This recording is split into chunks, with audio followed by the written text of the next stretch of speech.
বিমান ওঠানো নামানো কীভাবে হয়, কোন জায়গায় গেলে অনেক সুন্দরভাবে আমাদের গুলিস্তান থেকে কীভাবে সহজে যাবেন, তাই আমি ছোটো প্রতিবেদনের মাধ্যমে আমরা দেখানোর চেষ্টা করতেছি। যারা অবশ্যই দেখেন নাই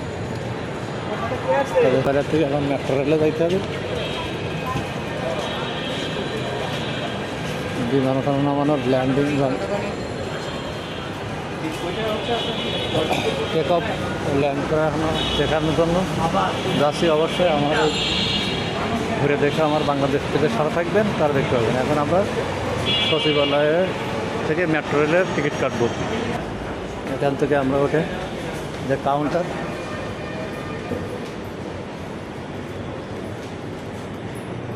কাউন্টারে চলে যাচ্ছি। সচিবালয়, বাংলাদেশ সচিবালয় ঠিক যাওয়ার পরে এবার লাইনে দাঁড়ায় টিকিট সংগ্রহ করতে হবে। কিন্তু লাইনে অনেক জ্যাম,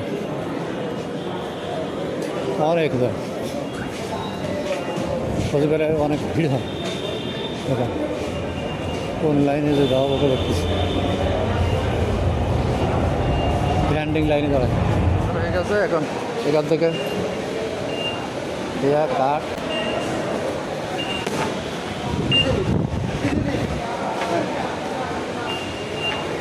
এখান থেকে ডাইয়াল চলন্ত সিঁড়ি দিয়ে উঠা এরপরে যাবো। তাই অবশ্যই ভিডিওটি স্কিপ করবেন না, সম্পূর্ণ দেখবেন। বিমান ওঠা নামা কীভাবে হয়, কোথা থেকে যাবেন, আমি আপনার পার্ট বাই পার্ট দেখাবো।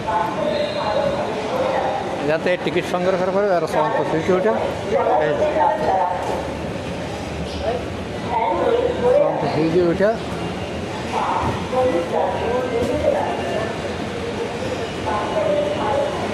মেট্রো রেল সেই থেকে নামবো।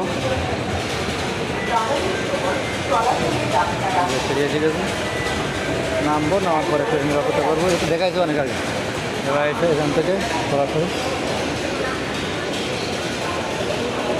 আমরা অপেক্ষা আছে বহুত লোক।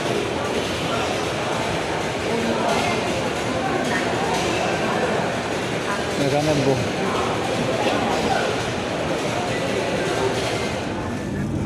মেট্রো রেলের জ্যাম, ব্যাপক চাপ। প্রতিটা কাউন্টারে চাপ পড়বে, 4-5টা কাউন্টারে চাপ পড়তেই থাকবে।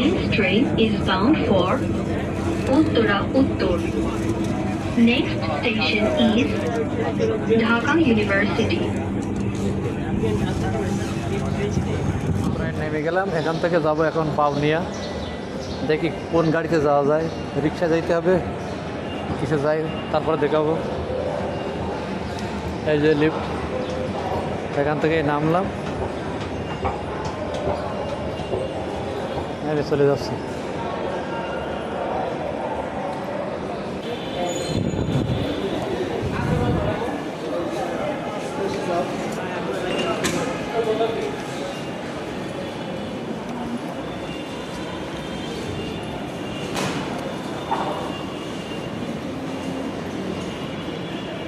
এখান থেকে উত্তরে নামলাম,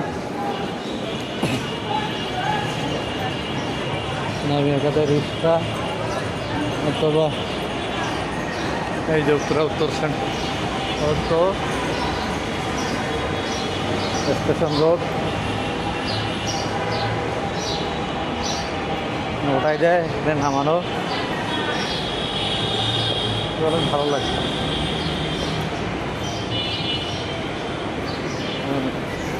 আমার একদিন ভাবছিলাম যে আপনাদের একটু আনকমন কিছু ভিডিও দেখাবো, তাই একটু ফাঁকা পাইলাম। তার কারণে এখন বিমান ওঠানামা যারা দেখেন নাই তাদের জন্য।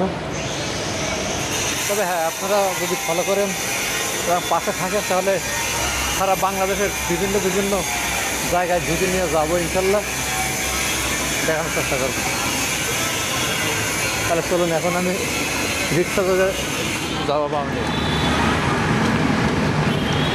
এই যে মেট্রো রেল দিয়ে আবার উত্তরে একটু ঘুরে আসতে হয়। রিক্সা থেকে আর ওদিকে বাসে আসা যায়, বাসে আসলে একটু সময় লেগে যায় জ্যামের কারণে। সবচেয়ে সুন্দর হয় আপনাদের এই মেট্রো রেলে এটা সময় লাগলেও মানে জ্যাম ট্যাম থাকে না। নাই ভাই, এখন আমি চলে যাচ্ছি সেই মাহেন্দ্র কোনো কোনো অবস্থায় থাকে। এই তোমরা দেখি কয়টা বিমান দেখানো যায় আপনাকে।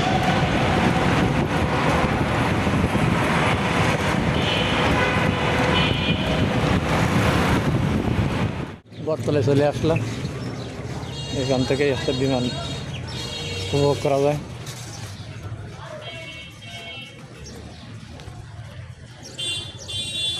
এই যে পাঁচিলের পর দেখা যাচ্ছে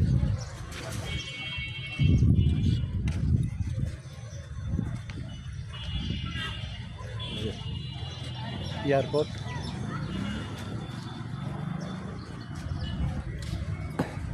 ব্রিজ, এখানে বহুত লোকজন এসে মাঝে মধ্যে দেখে, তবে এখানে একটু সাবধানতার সাথে মোবাইল নিয়ে চলাচল করতে হয়।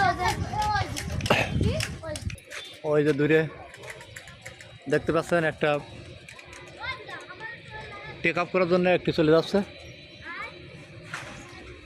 বোয়িং 787 বাংলাদেশ বিমান। এই যারা বিমান দেখতে আসবেন এই জায়গাটায় সুন্দরভাবে দেখা যায়। ট্যুরিস্টদের জন্য এখানে এই জায়গাটায় এবার আর বিমানটা আসবে এদিক দিয়ে। এই যে ছোট ছোট বিমান,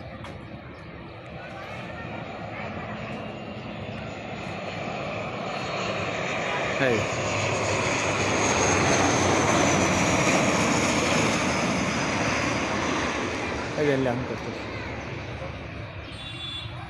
এবারে বিশাল বড় বিমান, বিশাল বড় বিমান।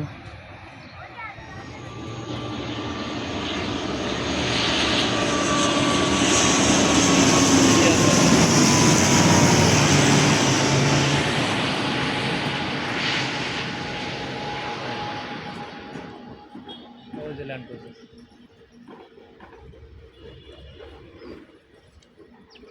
আর একটা রেডি সাথে সাথে।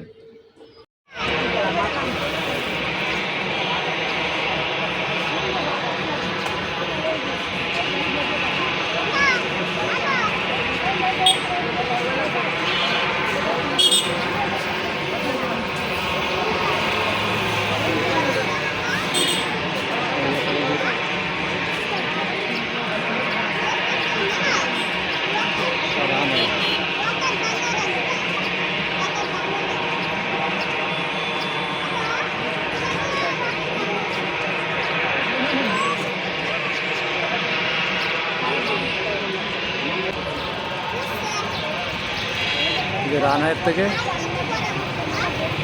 এই বিমানটি এখন উঠবে।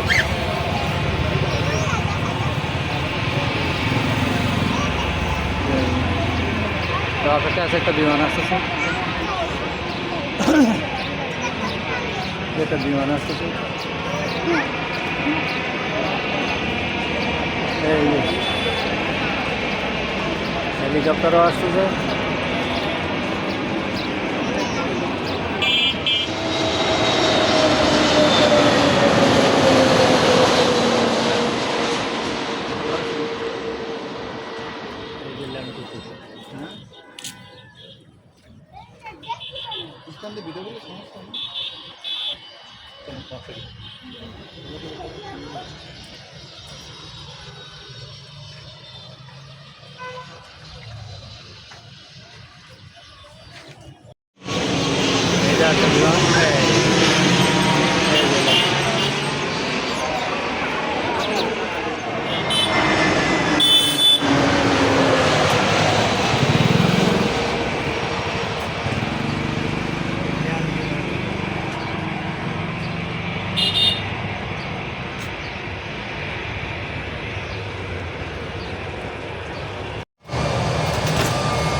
দেখে বোঝা যাচ্ছে না শুধু লাইট ছাড়া।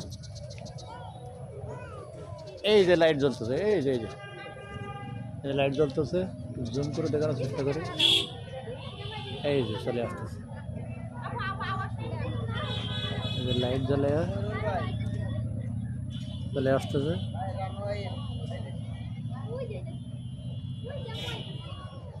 সন্ধ্যার পরে শুধু দূর থেকে বিমানটা খুব ভালো দেখা যায় না, শুধু লাইট ছাড়া। এই এই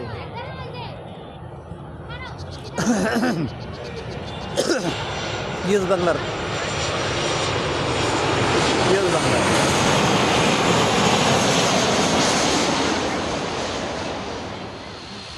গাইস, পর্ব বড় হয়ে যাচ্ছে, তাই আবার সন্ধ্যার পরের এয়ারপোর্টের দৃশ্য কেমন হয় আমি আপনাদের দেখাবো। তো অবশ্যই আপনি পরবর্তী পর্বগুলো দেখবেন, কারণ এই পর্বটি অনেক বড় হয়ে গেছে। আরও সুন্দর সুন্দর একটি পর্ব নিয়ে হাজির হচ্ছি, সেটা অনেক চমক থাকবে। তাই অবশ্যই আপনারা দেখবেন এই আরেকটা বিমান টেক অফ করার উদ্দেশ্যে।